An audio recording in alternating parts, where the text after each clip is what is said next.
안녕하세요. 한경 글로벌 마켓을 사랑해 주시는 우리 시청자 여러분 반갑습니다. 저는 김현석의 월신나루를 진행하고 있는 한국경제신문의 김현석 뉴욕특파원입니다. 어제 그러니까 미국 시간으로 8일 미국의 중간선거가 치러졌죠. 이 중간선거 결과가 굉장히 우리 뉴욕 증시에도 영향을 많이 미치고 있고 더 미칠 것 같은데요.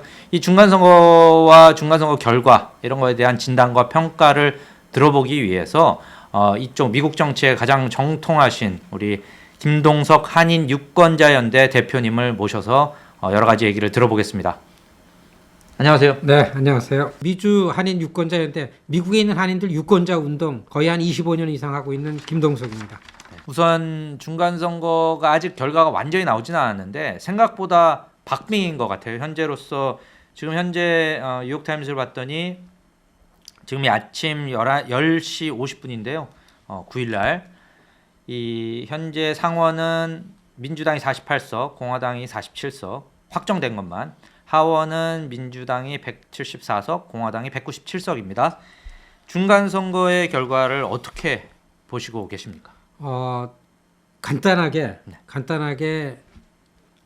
예상을 뒤엎다라고 표현해도 될 것 같습니다. 왜냐하면 이 선거 직전 한 열흘 동안 레드웨이브, 특히 공화당의 물결이 눈에 보인다 해가지고 굉장히 긴장을 하고 전문가들이 이게 뭐야 그랬었습니다. 그런데 선거 끝나고 거의 한 4분의 3 개표가 된 다음에 주류 매체들에서 나오는 그 평가가 레드웨이브가 가야 될 곳에 도달하지 못했다. 이렇게 되고 그 다음에 더 간단하게 표현하면 선거 끝난 지난 밤에 트럼프한테는 참혹한 밤이었고 바이든 대통령은 굉장히 편안한 밤을 보냈다라고 할 정도로 초선 대통령의 첫 중간 선거에 바이든 대통령이 무난하게 선방을 잘했다. 이게 이제 평가라고 할 수 있겠습니다. 지금 아침에 월가에서 나오는 보고서만 봐도 레드 웨이브가 아니라 레드 리플이다. 무슨 이거 어떻게 보면 퍼플이 될 수도 있다. 뭐 이런 얘기가 있을 정도. 퍼플은 이제 파란색과 빨간색이 이제 합쳐져서 퍼플이 되잖아요. 그런 얘기들이 나올 정도인데 왜 이렇게 레드 웨이브가 약해진 겁니까? 사실 레드 웨이브의 경고가 날면서 첫 번째 레드 웨이브를 막을 수 있었던 거는 민주당이 적극적으로 전략적으로 잘 대처했다. 뭐 이제 비견한 예로 이름이 많이 알려지고 네임밸류가 높은 민주당의 거물들이 레드 웨이브를 차단해야 될 지역에 24시간 메시지를 내면서 그렇게 됐고, 두 번째는 트럼프 정치 이후에 대개 선거판을 결정짓는 거는 이미 민주당 지역, 공화당 지역, 민주당 지지자들, 공화당 지지자들이 이미 결정돼 있습니다. 네. 아무리 공화당이 못해도 공화당을 안 찍지 않고 민주당이 아무리 잘한다 그래서 공화당 지지자가 민주당을 찍지 않는 이런 그 양당 정치 오래된 고정 지지층을 제외한 중도층들이 사실 선거에 나와서 중도층의 표심이 어떻게 되느냐에 따라서 이 권력이 출렁거렸는데 트럼프 정치 이후로 중도층이 거의 없어진 겁니다. 네, 그렇기 때문에 이번에도 그렇게 트럼프를 너무 싫어하는 사람과 트럼프를 너무 좋아하는 사람 이 중간이 별로 없어진 거죠. 그렇죠. 예, 이미 이제 양극화 이 일반 시민사회도 그렇게 됐다라는 거 하고 그 다음에는 중간 선거는 현 정부와 현 권력을 평가하고 이거에 대해서 시민들이 그 표심을 내놓는 건데 선거 직전에 역시 표심은 역시 시민들에게는 먹을거리, 장바구니, 생활이다. 그래서 물가나 경제 이슈가 그 모든 표심을 결정할 거다라고 하면서 레드웨이브를 전망을 했었는데 인플레이션이 전부가 아니다. 인플레이션이 전부가 아니고 특히 그 지난 한 5월서부터 네. 사회적으로 큰 이슈가 됐던 여성 권리 낙태 문제. 사실 이번 선거에 실시된 출구조사에서 인플레이션에 관한 그 표심, 이 인플레이션 경제 문제를 가지고 그 선거를 했다라는 퍼센테이지하고 낙태 문제, 여성의 권리의 문제 가지고 했다라는 거 차이가 크지 않습니다. 이 부분을 민주당이 낙태가 장난 아니게 그렇죠. 관심이 있었군요. 예. 미국이 이게 낙태에 관해서 낙태 시술을 한 의사가 주 경계선을 넘으면은 감옥을 갑니다. 이쪽에서는 박수를 받는데 이 정도로 이게 격하게 충돌을 하는 가운데 있어가지고 이게 적절하게 민주당에서는 여성인 권리의 이슈다라는 걸로 홍보가 좀 됐다라는 거고요. 그 다음에는 이게 이제 트럼프를 곤혹스럽게 하는 건데 트럼프가 지지하고 트럼프에 의해서 공화당 예비 경선에 공화당 후보가 됐던 사람들이 죽을 썼습니다. 캠페인에. 그래서 굉장히 전반적으로 그 선거 운동의 실력이 저조했기 때문에 트럼프의 바람이 그만큼 생각하고 그래서 두려워했던 것만큼 세지 않았다. 그렇기 때문에 이 중간 선거에서 바이든이 좀 선방을 했다. 그런데 저는 개인적으로 이번 중간 선거 성적을 보면서 선방을 한 게 아니라 민주당이 크게 이겼다라고 얘기하고 싶은 생각이 많습니다. 왜냐하면 초선 대통령이 첫 중간 선거에서 지난 한 30년 동안 참혹하게 졌습니다. 한 30 평균적으로 한 40석 가까이 뺏겼는데. 그러니까 보세요. 92년에 등장한 클린턴이 94년 선거에 뉴트 깅그리치한테 어퍼컷 당하면서 거의 50석을 잃었어요. 맞아요. 그 다음에 조지 W 부시 대통령 예외입니다. 왜냐하면 2000년 등장했는데 2001년에 터진 테러 때문에 현직 대통령을 중심으로 뭉쳐야 된다라고 했기 때문에 오히려 이겼어요. 그건 예외고 2008년에 등장한 오바마 첫 중간선거 2010년 63석을 잃어서 참패를 겪었습니다. 그 다음에 트럼프 대통령 첫 중간선거 2018년 거의 48석을 이루면서 참패를 했죠. 그런데도 불구하고서 바이든 대통령 실적이 없잖아요. 지금 바이든 대통령 몇 석 정도 현재로서는 잃을 것 같이 보입니까? 지금 30석 정도죠? 그렇지 않습니다. 예. 지금 지난 2년 동안 222대 210이었었습니다. 근데 이게 그대로 거꾸로 겨우 한 10개? 그렇죠. 이번 공화당이 민주당에 대해서 13석에서 15석을 늘리면서 겨우 그 격차를 거꾸로 하면서 다수당이 된 겁니다. 그렇기 때문에 이번 바이든 민주당 쪽에서 예상을 뒤엎고서 굉장히 크게 선방을 했고, 그러니까 이번 중간 선거가 과연 미국 정치권이 다양성을 존중하고 이전에 가졌던 이런 역사가 진보하는 측면에서 보수주의, 진보주의가 균형 있게 나가는 이런 상황에 회복이 가능한가? 아니면은 더 큰 혼란으로 트럼프 정치 세력이 전면에 더 등장하면서 더 큰 혼란으로 갈 건가? 전문가들은요, 이번 중간 선거에 트럼프 세력이 강화되고 트럼프가 너무 씩씩하게 2024년에 힘이 있게 등장한다 그러면은 이건 1960년대에 내전 얘기도 나왔잖아요. 시빌라이트스로 가는 게 아니라 1860년대에 미국이 내란이 있었던 남북 전쟁의 대 큰 혼란으로 간다. 이런 그 두려움을 가지고서 미국의 지식인들이 긴장을 하고 있었는데 그래도 이번 중간 선거를 보면서 미국이 그래도 이 사회 안정이나 이 미국이라는 나라가 그리고 지구촌에서 리더십을 좀 회복하고 정상화 시킬 수 있는 그런 기회를 마련하도록 결과가 나왔다. 그래서 이번 중간 선거에 이런 결과가 마이너리티들한테는 굉장히 큰 의미가 있다. 이렇게 그러면 이번 설명드립니다. 선거 이후에 트럼프 대통령의 뭐 며칠 뒤에 다음 주에 대선 출마를 선언한다. 뭐 이런 얘기를 했잖아요. 그 트럼프 대통령의 재선 가능성은 낮아졌다. 이렇게 보나요? 2024년 대선에서. 사실 트럼프에 대한 전망이 첫 번째는 2024년 대선에 등판할 건가? 네. 공화당에서 힘을 그렇게 확보할 건가? 더 크게 확보할 건가? 두 번째는 당선될 수 있을 건가? 두 가지를 놓고 봐야 됩니다.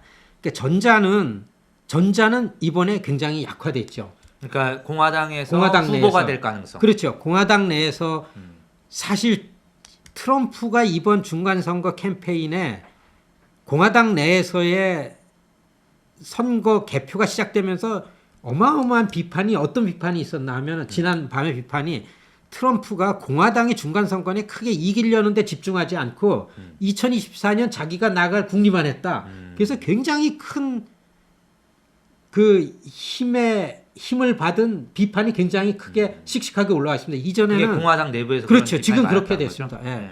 그러면은 공화당의 수장이 케빈 메카시 이제 곧 하원 의장에 취임할 지금은 건데 공화당 하원 원내 총무고 캘리포니아에 있는 하원 의원이죠. 그렇죠. 근데 예. 이제 공화당이 하원을 차지하게 되면서 하원 의장이 되겠죠. 지금 공화당의 전체 힘을 지휘하고 아주 독보적인 힘을 쓸 수 있는 게 이제 케빈 맥카시인데요. 50대 중반이고 아주 전략적이고 영악스럽고 이런 분인데 이분 손에 다 있다고 봅니다. 트럼프 열기 그리고 백인 노동자들을 민주당 지지층에서 공화당으로 갖고 올 수 있는 절호의 찬스다. 어떻게 트럼프를 이용해서 이랬기 때문에 지난 한 5, 6년 동안 친트럼프 입장을 갖고 온 게 케빈 맥카시입니다. 그러니까 이번 중간 선거를 기점으로 케빈 맥카시가 트럼프와의 거리를 두면서 공화당을 정상화시킬 수 있지 않을까라는 기대가 이제 생겨난 케빈 거죠. 메카시도 사실은 트럼피안은 아니에요. 아 그렇죠. 네. 아니죠. 야, 이분이 2000년에 정치권에 등장하면서 민주당은 시대 흐름에 적절하게 맞게 정강 정책이 나오는데 공화당은 노땅들 때문에 시니어들 때문에 그러지 못한다 해가지고서 40대 기술론을 외치면서 영건스라고 너무 유명합니다. 젊은 총잡이 3인. 이게 에릭 켄터, 케빈 맥카시, 폴 라이언. 예. 은퇴했죠. 에릭 켄터, 폴 라이언은 은퇴했고 케빈 맥카시만 남아가지고 지금 공화당의 수장이 된 거죠. 이 케빈 맥카시가 공화당을 정상화시킬 수 있는 가능성을 트럼프가 약화되면서 본 거죠. 그래서 사실 트럼프는 자기를 지지하고 거짓말을 하든 막장 같은 역할을 하든 상관없이 트럼프만 나오면은 무장을 하고 거리로 뛰쳐나오는 트럼피들이 있잖아요. 이거를 옆에 둬야만 트럼프는 이제 살아날 수 있잖아요. 트럼프 비즈니스가 있고 네. 트럼프가 갖고 있는 이 사회 인프라라는 게 좀 있습니다. 이거를 살리려면 이런 정치적인 힘 때문에 그런 불법을 저질러도 지금 온전했었는데 그래서 그런 그 생명을 연장시키기 위해서 11월 15일 날 큰 발표를 대선 출마. 플로리다에서 한다 그랬는데 대선 출마라는 거를 할 거라고 봅니다.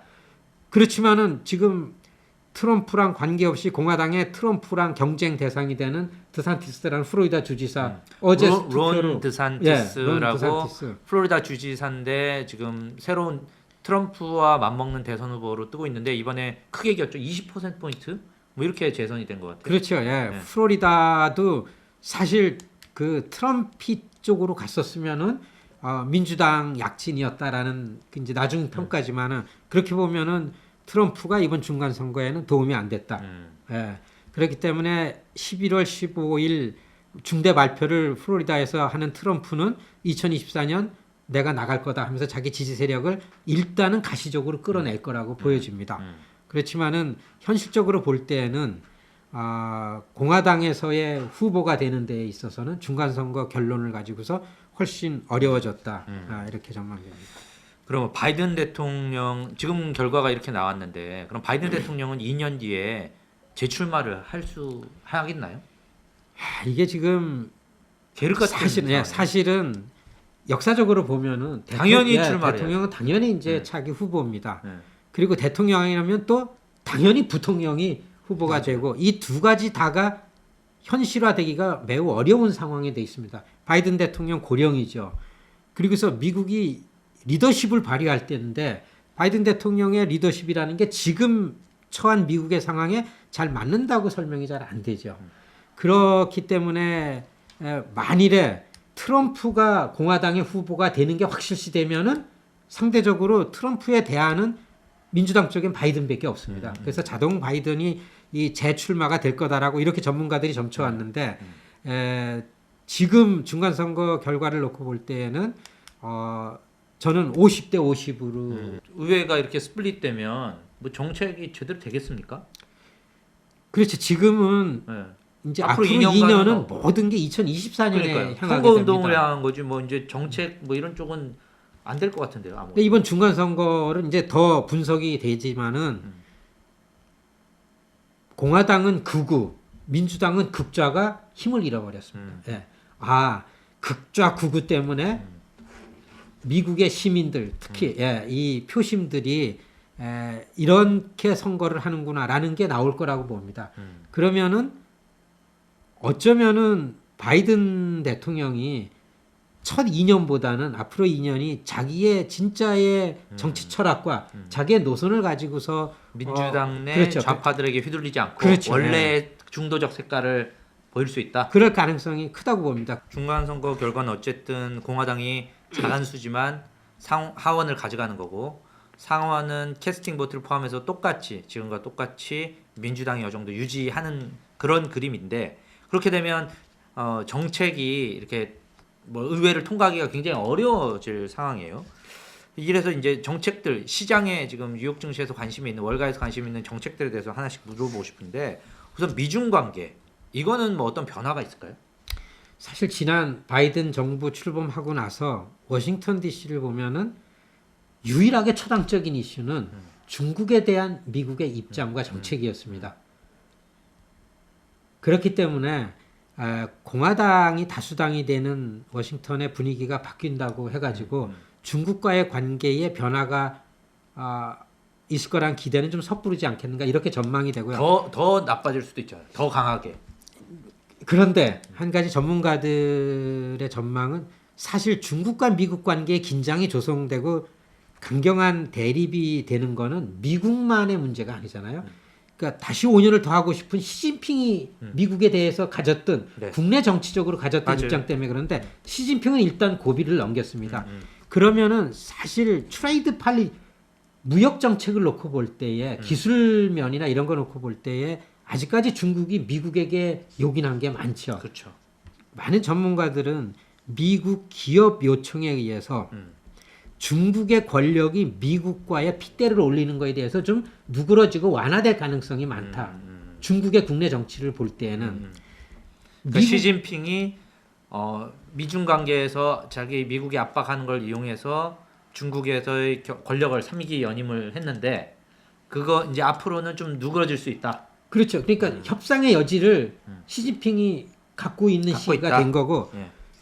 또 공화당이 다수당이 됐잖아요. 미국은 여러분 하원 정치입니다. 네. 하원은 그렇죠. 국민을 대표하고 맞아요. 상원은 주를 대표하기 대표하는 때문에 하원에서 던지는 화두, 하원에서 제안하는 정책을 가지고 미주알 고주알 이렇게 하다가 정책으로 만들어서 되거든요. 그러니까 하원이 다수당이 되니까 하원은 공화당이 이제 그 주도하겠죠. 오피니언을 주도해 나가는데 공화당은 기업 중심으로 모든 거를 평가하고 판단하고 그렇죠. 친기업으로 들어가게 됩니다.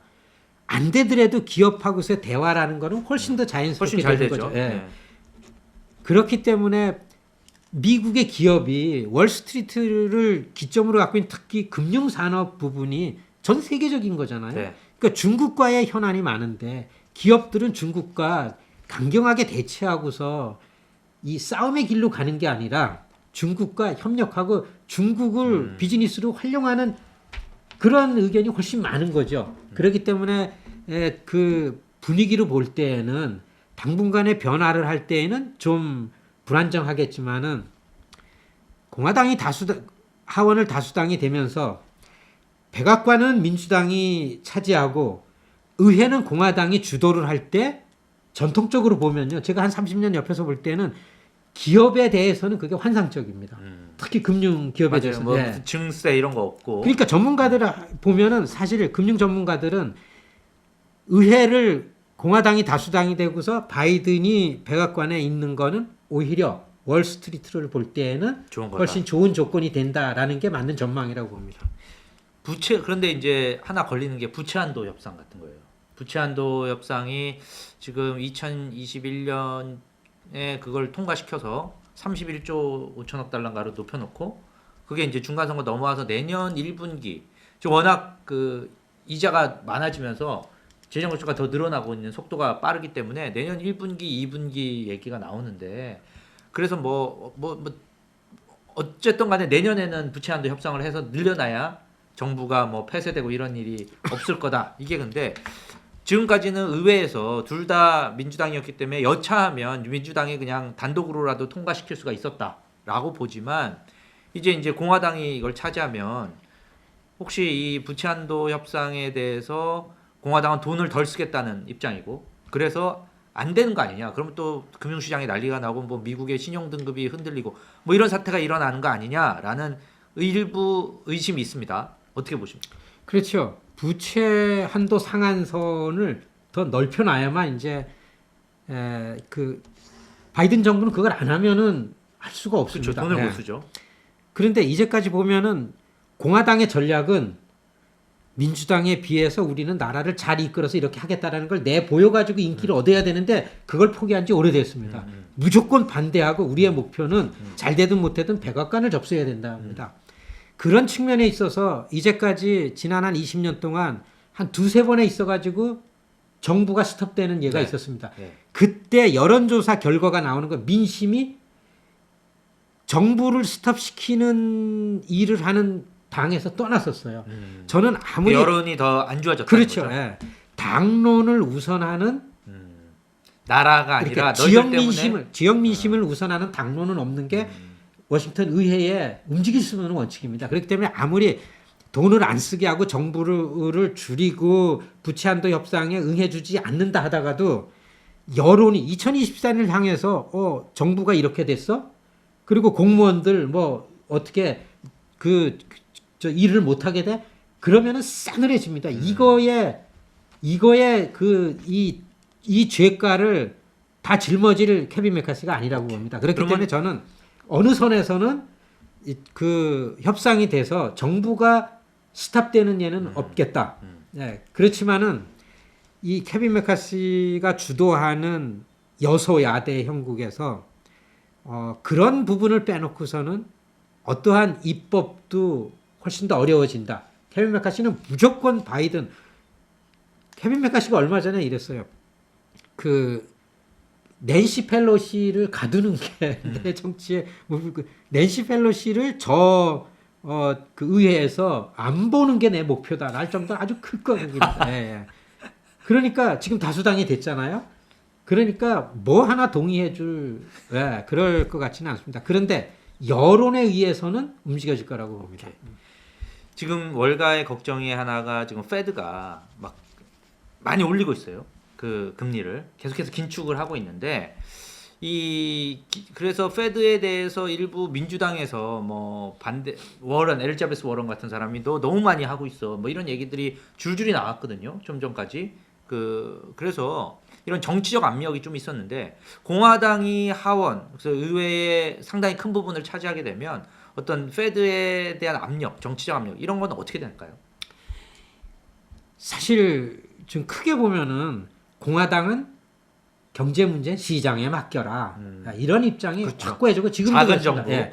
그리고서 참견하지 마라 권력은 이거였습니다. 근데 지금 말씀하신 것처럼 진짜 시도 때도 없이 얼마 전에는 어느 그 재정위원회 속한 의원이 개인 명의로 네, 연준 의장한테 편지 보냈어요. 너 올리면 죽여. 뭐 이런 내용으로 이게 공화당 눈에 어떻게 비쳤겠습니까? 네. 지금 제가 볼 때는 지금 4개 줄을 놓고서 저는 상원은 민주당이 다수당을 갖고 갈 거라고 봐요. 사실 여러분 중간 선거 지금 결과가 안 나왔지만 상원 다수당 소수당이 사실은 굉장히 중요한 측면이 있어요. 사람 임명이라든지 뭐 이런 지금 4개 주를 놔두고서 지금 하는데 4개 주는 뭐냐면 네바다, 위스콘신, 조지아, 애리조나예요. 네. 그러니까 네바다하고 애리조나는 현역이 민주당입니다. 네. 요거를 수성을 해야 돼요. 조지아도 민주당은. 현역이 민주. 그러니까 그렇죠. 근데 조지아는 이겼어요. 거의 네. 이겼는데 50% 안 되기 득표를 때문에 못했기 때문에 절선 투표. 12월 6일 날 이게 런오프 일렉션이라고 해가지고 이제 재선거를 실시해가지고 거기서 이겨야 됩니다. 그러니까 그런데 네바다가 관건인데 저는 네바다가 민주당이 이길 것 같아요. 지금 개표한 걸 보면은 네. 공화당이 앞서고 있지만은 네. 지금 앞으로 개표 남은 걸 보면은 네. 민주당이 훨씬 앞서는 지역의 거가 남아 있고 네. 두 번째는 네바다의 우편 투표는 아직 까지 않았습니다. 개봉 안 했습니다. 그래서 그렇군요. 우편 투표는 민주당 지지자들이 그렇죠. 한 많이 7대 3으로 많이 합니다. 네. 그러니까 이렇게 봐가지고 네바다를 수성을 하고 조지아 그 애리조나는 이긴 걸로 생각해도 예, 되면은 예. 어떻게 보면은 한 석을 더 이 그 민주당이 그 우위로다 다수당이 될 거다. 자 그러면은 하원은 공화당이 다수당이고 상원도 사실은 민주당 공화당 차이가 아니라 상원은 100명이 다 대통령이에요.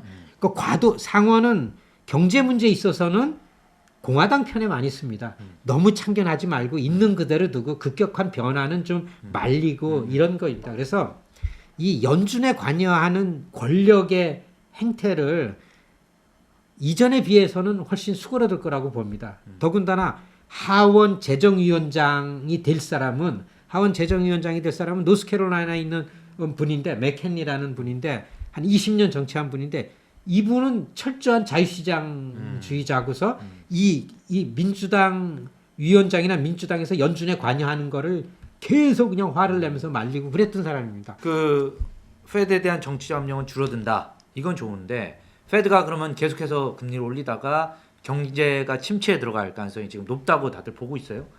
내년에. 근데 이 의회가 지금 스플릿돼 있으면 혹시 재정부양책 이런 거 행정부에서 나와야 되는 재정부양책이 굉장히 제한되는 게 아니냐. 그래서 침체가 깊은 원래 얕은 침체해야 되는데 깊은 침체로 들어가는 거 아니냐. 이런 걱정도 있습니까? 양당의 정파적으로 어떤 정책이 차이가 난다 하더라도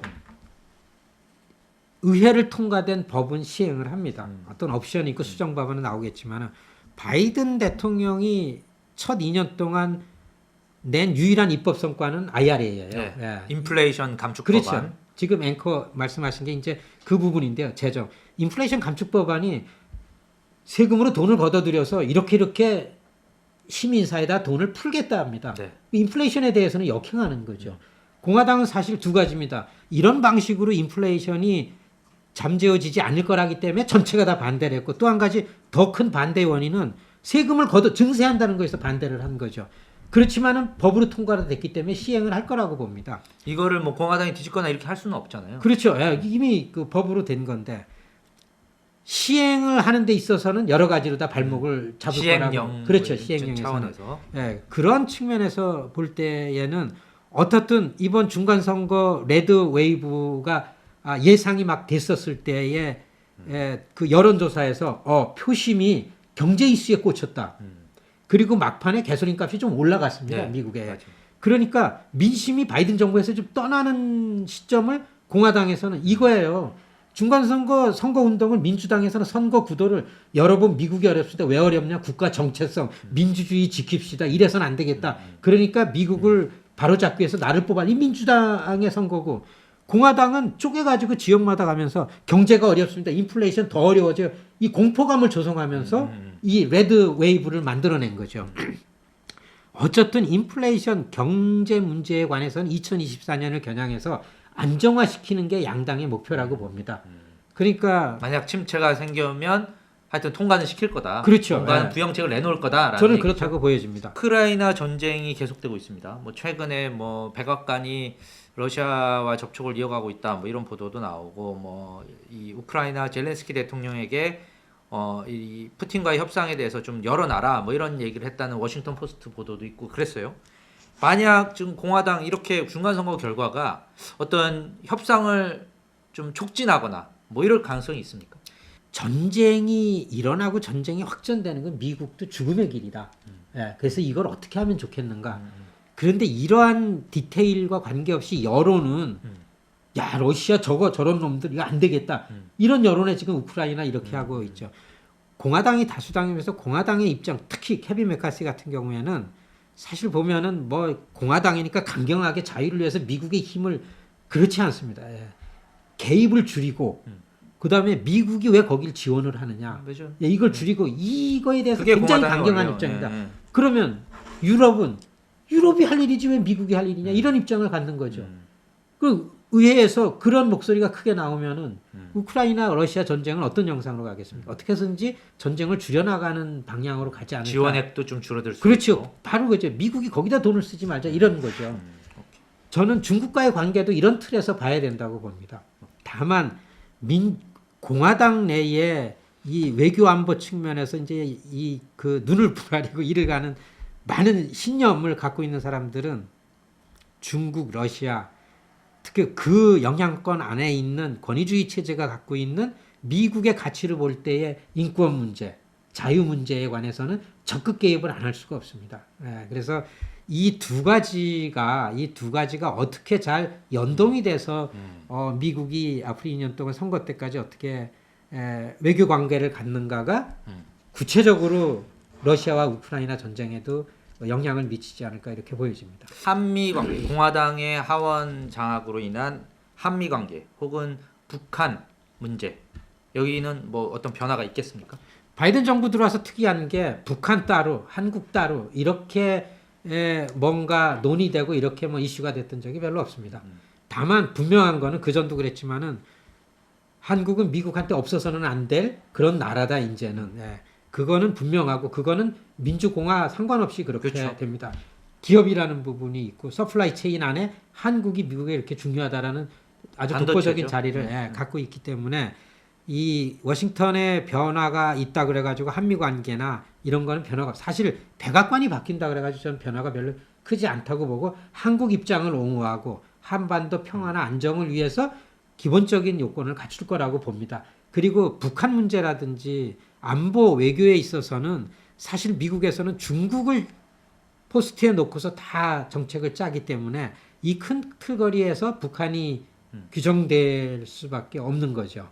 그렇기 때문에 그렇지만은 지금 워싱턴 분위기가 바뀌어지면서 한국이나 한국 정부가 긴장돼야 될 거는 공화당이 의회의 다수당이 되면서 이제까지 좀 유예하고서 별로 발언 안 했던 권위주의 체제가 갖고 있는 자유나 인권의 문제가 아주 강경하게 나온다. 특히 중국, 홍콩이나 신장 위구르, 미얀마, 북한 이런 인권 문제가 이제는 미국의 그 군사위나 외교위에서 제일 전면에 등장할 거다. 그것도 굉장히 강경하게. 예, 오늘 그 복잡한 그리고 굉장히 다층적인 이런 미국의 정치 상황을 아주 쉽게 잘 설명해준 특히 우리 한국인의 입장에서 잘 설명해주고 월가의 관심사들을 다 이렇게 김동석 우리 대표님 감사합니다. 네, 고맙습니다. 고맙습니다.